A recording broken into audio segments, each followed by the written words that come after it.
Bonjour à toutes, bonjour à tous. Ravi de vous retrouver sur Assurance TV, la web TV du secteur de l'assurance. Nous avons le plaisir aujourd'hui d'accueillir Mathieu Tarade, qui est dirigeant fondateur d'IDEU. Bonjour Mathieu. Bonjour Jean-Luc.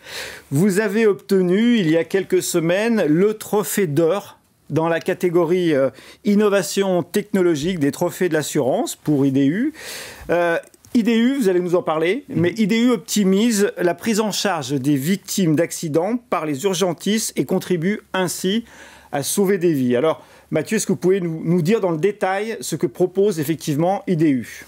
Alors, IDEU, c'est une solution numérique qui permet aux urgentistes, que sont principalement les sapeurs-pompiers, d'obtenir de l'information médicale, l'information d'identité et en même temps les contacts d'urgence d'une victime quelle qu'elle soit à domicile, qu'elle soit sur la voie publique, qui est prise en charge par les sapeurs-pompiers.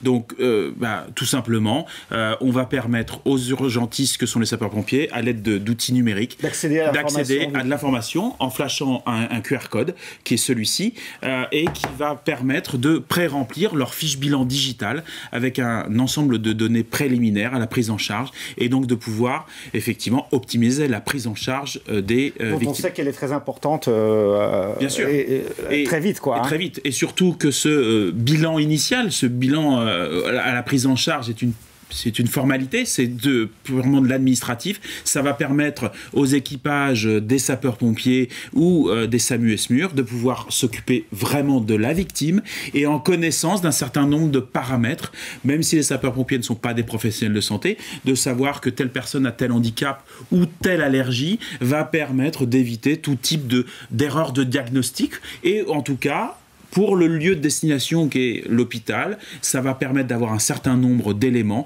qui vont permettre à l'hôpital d'éviter de refaire des tests et d'éviter de perdre du temps, de sauver des vies, comme on le disait précédemment. Voilà. Et dans le cadre effectivement de l'accident du travail, puisque 50% de nos clients aujourd'hui sont des entreprises qui choisissent notre solution pour leurs salariés, effectivement, on va éviter tout risque de suraccidentalité. Vous avez un salarié qui est pris en charge par les sapeurs-pompiers parce qu'il fait un malaise, on lui administre un médicament ou une solution, de la bétadine par exemple, parce que c'est juste une petite plaie, savoir qu'il est allergique à la bétadine, peut-être qu'on va économiser des jours d'arrêt de travail.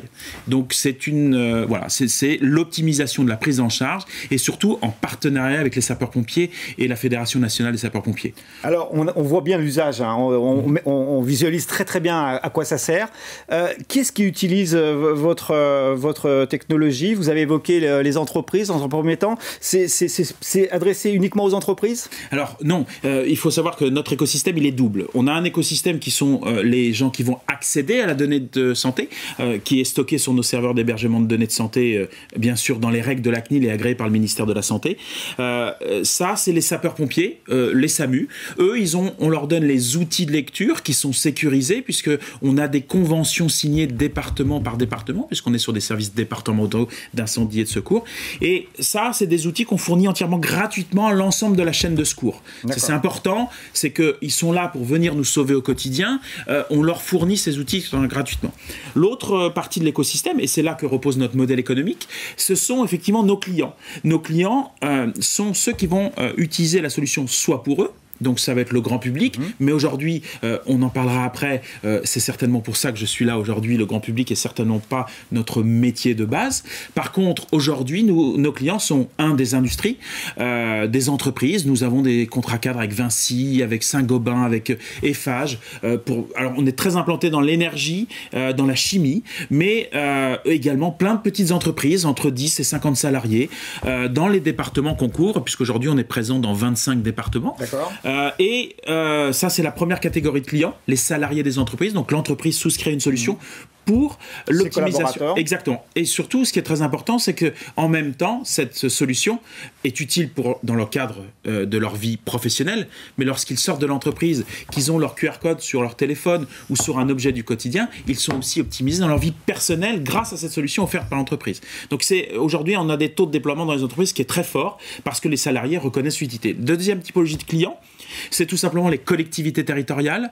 Pourquoi les collectivités territoriales ? Tout simplement parce qu'elles ont la responsabilité responsabilité des personnes âgées et des personnes en situation de handicap, et au même titre qu'elles offrent des services tels que la téléassistance, services que les assureurs connaissent bien, ou alors d'autres services ou d'autres aides comme l'aide à la perte d'autonomie, la prestation compensation handicap, IDU est fournie et souvent de manière gratuite à des populations qui sont en perte d'autonomie et qui sont encore à domicile, par exemple. Parce que ça va permettre aussi, ça fait partie des choses qui sont des dispositifs pour le maintien à domicile. C'est pas ça qui va faire qu'on va être maintenu à domicile, mais c'est une brique supplémentaire. Donc pour quelques dizaines de centimes par mois, effectivement, les départements équipent les personnes âgées et les personnes en situation de handicap. Et puis, bien évidemment, le secteur de l'assurance, je suppose, puisque vous avez obtenu les lauréats d'un jury de professionnels du secteur de l'assurance qui ont plébiscité votre innovation. C'est aussi pour vous une cible importante, puisque les assureurs s'occupent aussi de la santé de leurs assurés. Bien sûr, ils s'occupent de la santé, effectivement, de leurs assurés, et quelque part, ils doivent aussi optimiser tout ce qui va être remboursement, prise en charge. Et donc aujourd'hui, effectivement, d'avoir ces informations transmises à un secouriste lorsqu'il va prendre en charge un de leurs assurés, on va faire tout un tas d'économies. On va faire tout un tas d'économies parce que on a une connaissance d'allergie, on va éviter un choc anaphylactique. Il y a l'aspect citoyen, santé, et il y a l'aspect économique induit par le raccourcissement des délais et de la chaîne. Le grand public, puisque vous comprenez que IDU, c'est une solution pour 70 millions de Français. Qu'ils soient salariés, qu'ils soient personnes âgées, qu'ils soient personnes en situation de handicap, à travers un client, qui est soit l'entreprise, soit la collectivité départementale. Mais c'est aussi les particuliers. Et le marché du grand public aujourd'hui, clairement, IDU n'est pas dimensionné en termes d'équipe, mais aussi en termes de finances, pour attaquer le marché du grand public. Nous, on pense, et je pense que c'est aussi en ça que ce jury a vu effectivement en nous une vraie innovation, c'est qu'on peut être ajouté à une police d'assurance. Je suis motard, par exemple. Le conjoint d'un motard a toujours dit, voir son conjoint partir, dit, j'espère qu'il va pas y avoir d'accident. Parce qu'on sait que pour le nom 4 millions de motards qui représentent un certain nombre de prises en charge. Donc avoir son QR code sur son casque va permettre effectivement d'apporter une réponse. Je suis pris en charge parce que j'ai eu un accident, et souvent un accident de moto est plus grave qu'un simple accident. Je suis inconscient, le sapeur-pompier va arriver, va flasher mon casque. Parce qu'il faut juste une petite précision, c'est que ce QR code que j'ai sur mon téléphone ne peut être lu que par les sapeurs-pompiers et personne d'autre. Il est entièrement sécurisé. Aujourd'hui, c'est la seule solution qui permet d'être entièrement sécurisé et d'être lu que par les outils métiers des sapeurs-pompiers. C'est important ce que vous dites, parce que ce QR code, il est accessible au dos du téléphone, mais il est accessible aussi sur le casque d'un motard, sur ce qu'on veut, à la limite, sur une porte d'appartement. C'est exactement ça, la porte d'appartement. Oui, là, les conseils départementaux, dans les recommandations pour les personnes âgées à domicile, expliquent qu'il faut le mettre effectivement à l'intérieur. On met le QR code, comme ça, le pompier, quand il arrive, il flash le QR code. Et sur l'histoire du casque, effectivement, la première chose qu'on voit apparaître lorsqu'on flash l'IDU tag par un pompier, c'est la photo, puisque vous m'êtes sympathique, je vous prête ma moto, je vous prête mon casque aussi, vous avez un accident, je ne vous le souhaite pas, et surtout pas avec ma moto, on pourrait être sûr que sous le casque, c'est la bonne personne. On voit tout de suite, effectivement, la photo et la dernière date de mise à jour des informations aussi. C'est très important. Donc le bénéfice, on le voit très clairement. Hein. Il est citoyen, il est lié à la santé des individus, les 70 millions de Français que vous évoquiez, économique aussi pour certains acteurs. Est-ce qu'il y a d'autres bénéfices et d'autres impacts en fait de votre technologie? Alors, l'impact, il est impact aussi pour nos porteurs. Et notre leitmotiv, c'est se prendre en charge avant d'être pris en charge. C'est aussi prendre conscience qu'on peut tous être pris en charge. Vous savez, il y a 20 millions de Français qui passent par le service des urgences tous les ans.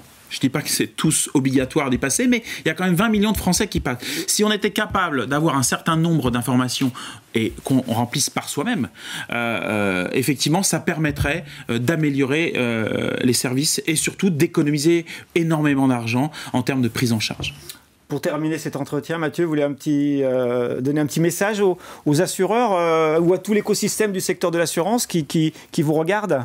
Aujourd'hui, nous, on serait très heureux d'aborder 2021 avec effectivement des discussions avec des des contacts dans les assurances qui pourraient nous aider à comprendre comment un produit comme IDU, qui encore une fois coûte que quelques dizaines de centimes, pourrait effectivement être intégré au sein d'une police. Alors je parlais de motard parce qu'effectivement c'est une cible évidente, mais il y a plein d'autres cibles qui peuvent être effectivement intéressantes. Et nous aujourd'hui, le marché du grand public, nous pensons que ce marché doit être un marché plus de produits associés à un produit d'assurance, un produit mutualiste. Donc c'est vrai que on le voit aujourd'hui, cette cible du grand public peut être abordée par ce milieu de l'assurance. Ça peut être aussi les personnes en situation de dépendance, les personnes handicapées, effectivement.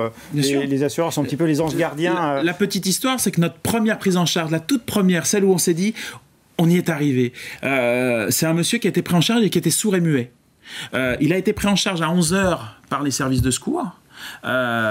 À 15h, il était ressorti de l'hôpital. Pourquoi il était ressorti de l'hôpital? Parce que, les pompiers ont su tout de suite qu'il était sourd et muet. Il lui est pas arrivé quelque chose parce que... non, il était juste déjà sourd et muet. Il a eu un problème intestinal dans la rue. Mais surtout, notre application, quand il flashait, va prévenir automatiquement les contacts d'urgence. Sa famille est venue le rechercher à l'hôpital de destination immédiatement dans l'après-midi. Il n'avait aucun autre moyen de connaître les proches de la victime. Il serait resté l'après-midi, il aurait même peut-être passé la nuit. Donc ça, c'est pour nous, voilà. Et aujourd'hui, 25 départements, donc on a du usage case facile pour les assureurs. Eh bien, écoutez, merci pour cette très très belle histoire, très concrète en fait, sur l'usage d'IDU que vous avez bien voulu aborder avec nous sur Assurance TV. Mathieu Tarade, merci de votre présence. On espère que les assureurs seront nombreux. En tout cas, nous, on y croit, et le jury des trophées de l'assurance aussi. Donc, nul doute que vous allez être forcément très contacté par le secteur de l'assurance. On se retrouve très bientôt. Merci.